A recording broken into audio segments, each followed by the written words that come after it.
Sexual satisfaction is a right, not a privilege. Oh yes, I said that.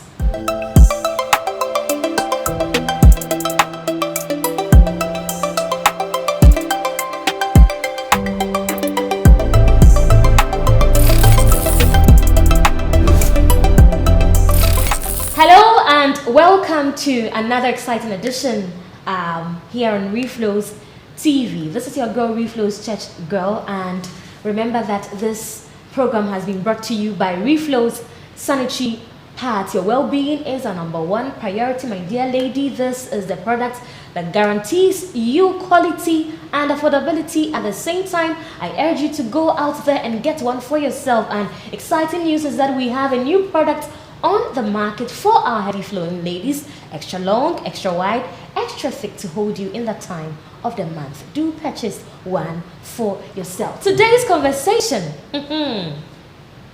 faking it in the bedroom. Faking it in the bedroom. Very, very, very interesting. I decided to, talk about this briefly to some folks around, and I had very interesting insights about this. And in our context, sex is something that we shy away a lot, given the sanctity that we accord it, and given the fact that it's something that is very difficult for us to talk about easily. And I believe that because of this, so many people are unable to talk about this very subject that we are talking about. Now, for the folks I inquired this from, they kept telling me it is the women who are to blame. It is the women who mostly fake it, they mostly pretend, they mostly fake it in the bedroom. And do you agree with them? What is your point of view on this subject? But let me importantly say that sex was made by God. It was put together by God. It was God's ideal intent for marital couple, male and female, a husband and a wife, to enjoy sex. What happens within this activity is that the male and the female are able to connect, are able to bond through this intimacy physically, emotionally, and spiritually. And I believe that central to this, act is the fact that it brings them together. It puts them together, it combines them together, and it makes it difficult for them to be separated. And that is why scripture has that part that says that the two shall become one. The two become one through this activity. But, ladies and gentlemen, people are suffering. People are really suffering in this area.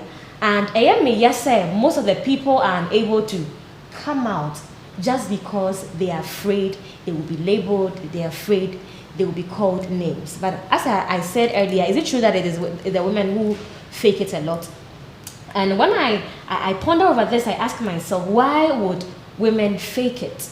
Why would women pretend if they are not sexually being satisfied?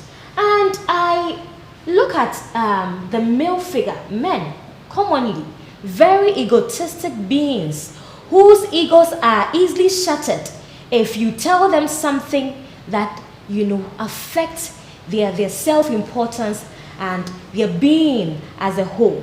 A woman is afraid that if she goes to tell her husband that I am not being satisfied, or the man's ego will be crushed, and if you don't take care, he will be whisked away to the next woman, and because of that, she will not open her mouth and talk. Another instance is the fear of being labeled, that as a woman, you should be okay with whatever is being given you. Once you will go and open your mouth and say that Adiana, and so the kind of eyes that people are going to look at you with. Because of these instances, if I'm going to be labeled by society, if my man's ego is going to be crushed and I'm going to end up losing him to another woman, then I am not going to tell him that I am not being satisfied. But it is not only the women. There are also men who are not satisfied in bed. And I don't know how much they are able to express it. And I keep talking about communication. People forgetting about the fact that this act is communication by itself. Why are people unable to communicate? People need to communicate to each other. If the thing is not going on well, if you're not being satisfied, if you're not being pleased in the way that you need to be pleased, say it. If your partner needs to do this to meet you here, if that person needs to do that to meet you here, you must communicate it. It is not magic for me to know that what I'm doing to you, you don't like it. Men out there, please, it is not about the energy, it is not about the pressure that you're exerting on the woman. It is about making her understand or getting the understanding from her as to whether or not whatever is going on is something that satisfies a woman. If it's about you also telling the man that ABC that you're doing, it's good, or ABC that you're not doing, I need it. We should be able to talk about it. We should be able to speak about it. Also, let us do away with the many stereotypes, that are associated with sex. The issue is that this issue is bringing about a lot of things. And core to it is the infidelity that is happening in very many marital relationships today. And it is as a result of this. If you cannot give it to me, then if I'm going to get somebody out there who will satisfy me, I will resort to that person. And we all know the consequences of infidelity. If you go out there and have sex with another person apart from your partner, the propensity to catch sexually transmitted infections, giving birth outside of marriages, and the many social problems it brings about. So this is not only about you, but this is a whole issue that affects a whole village. And so I am pleading with you, and I am urging you that, as I first said, it is your right. It is not a privilege. Insofar as you are in that marital context, you are to be satisfied by each other. And so whatever is not going on well must be addressed and be addressed to the fullest so that both man and woman can enjoy the acts in their relationship. What do you think? Are you in this problem?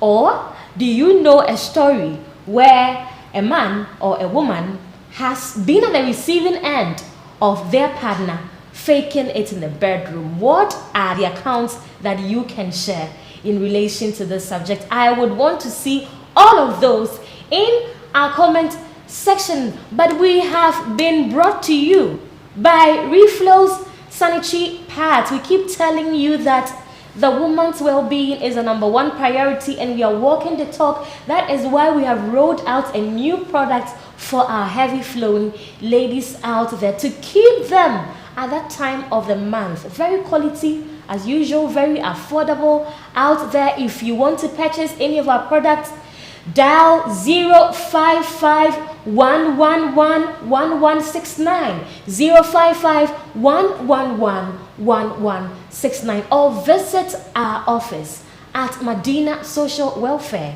Howard Avenue, to purchase in bulk quantities.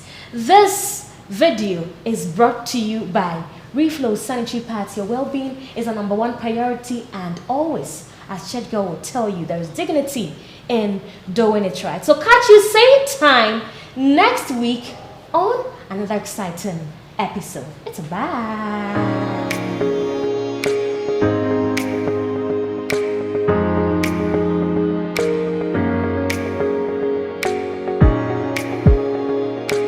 Look into yourself, your hobbies, your passion. There are certain skills that you can tap from within. Monetize them. Create something out of it. You never know. People call me Sobolora for nothing. I used to make juices at home.